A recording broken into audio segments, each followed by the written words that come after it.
Welcome to Value Vest Daily, where we analyze various hot topics related to health, food, and lifestyle.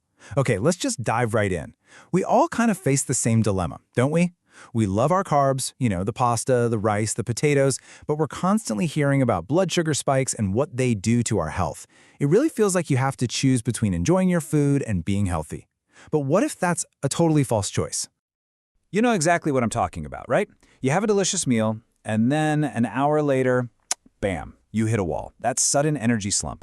It is such a frustrating cycle, and it makes a lot of us think, well, I guess I have to cut out all my favorite foods.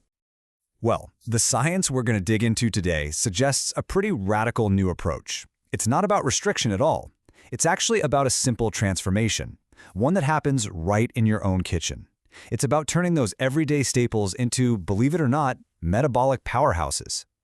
So let me introduce you to the hero of our story today, resistant starch.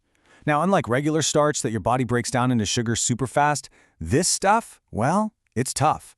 It actually bypasses the whole normal digestive process and makes it all the way down to your colon. And that's where the real magic begins. It basically becomes a superfood for your good gut bacteria.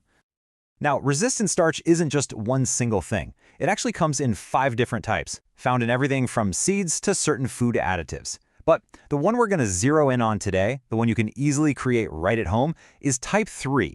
This is also called retrograded starch. And trust me, this is the real game changer. So how does this transformation even happen? Well, it's all about a process called retrogradation. I know, it sounds super sciencey, but think of it this way. When you cook something like rice or potatoes, the starch molecules kind of unwind, like loose threads. But as it cools down, they don't just go back to how they were. No, they recrystallize into this new, super strong formation that your body's enzymes just can't break down. Okay, so you get the theory, but how do you actually do it? Let's get to the practical part. Here are 3 simple hacks to boost the resistant starch in your meals. Our first and honestly easiest hack is probably something a lot of you are already doing without even realizing how good it is for you: making leftovers. Yep, that pot of rice or pasta you cook on Sunday and pop in the fridge for the week, you are already on your way to hacking your carbs. Here's the simple process. First, you cook your starchy food. That breaks down the initial structure. Then, and this is the most important part, you cool it. You stick it in the fridge for at least 24 hours. This is when those molecules reform into that tough resistant structure. And the best part? You can totally reheat it. The resistant starch you've created is surprisingly stable. It just stays put. So yes, that leftover pasta is actually healthier for you the next day. And the impact of this simple action is, well, it's genuinely staggering. Let's take potatoes. When they're freshly boiled, only about 1% of their starch is resistant. But after cooling, that number jumps all the way to 7%.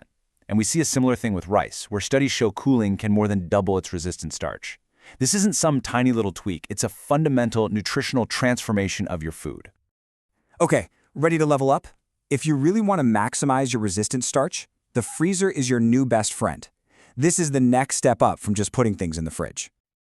The extreme cold of a freezer actually forces those starch molecules to crystallize even more tightly and efficiently than just cooling them in the fridge does.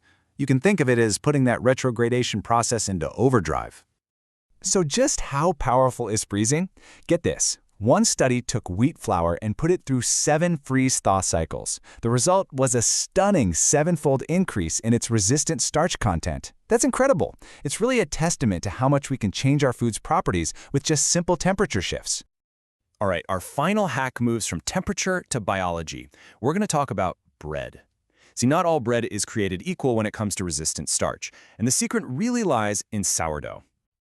What makes sourdough so special is that whole fermentation process. The live cultures in the starter, they actually start breaking down and altering the starches before the bread even hits the oven. This little pre-digestion by the starter culture essentially gives the resistant starch a huge head start, setting the stage for even more to form as the baked loaf cools down. Okay, so we've hacked our carbs to create more resistant starch. Cool. But why does that actually matter for our health? Let's dive into the science behind it so you can understand the powerful benefits that are happening inside your body. So here's what happens inside your body. That resistant starch just sails right through your stomach and your small intestine. Then when it arrives in your large intestine, your gut bacteria basically throw a party. They feast on it, and through fermentation, they produce these incredibly beneficial compounds. And these compounds are called short-chain fatty acids, or SCFAs. These are the real power players here. They are the main fuel for the cells lining your colon, they help maintain a healthy gut barrier, and their benefits go way beyond just the gut. They influence everything from our metabolism to our mood. And here's the crucial connection. These SCFAs, made in your gut, trigger the release of a hormone called GLP-1. Now, you might have heard of GLP-1 recently. It's the exact same hormone targeted by a new class of blockbuster weight loss and diabetes drugs. The amazing thing is, you can naturally boost its production in your own body just by feeding your gut the right stuff, like resistant starch. So let's just put them side by side. Regular starch digests fast, gives you over 4 calories per gram and a big blood sugar spike. Resistant starch, on the other hand, has nearly half the calories, a much gentler blood sugar response, and it actively feeds your good gut bacteria. When you look at it like that, the choice is pretty clear. So what are the big takeaways from all this? First, how you prepare your carbs can be just as important as which carbs you eat. Second, your fridge and freezer are now officially powerful tools for upgrading your food. And the benefits are real. Better blood sugar, a happier gut, and fewer calories. Most importantly, this is about being smarter with your food, not depriving yourself.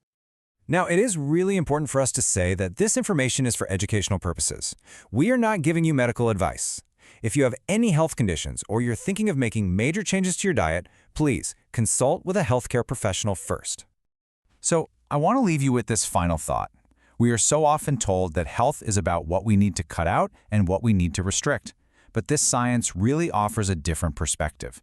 It suggests that health can also be about unlocking the hidden potential in the foods we already love to eat.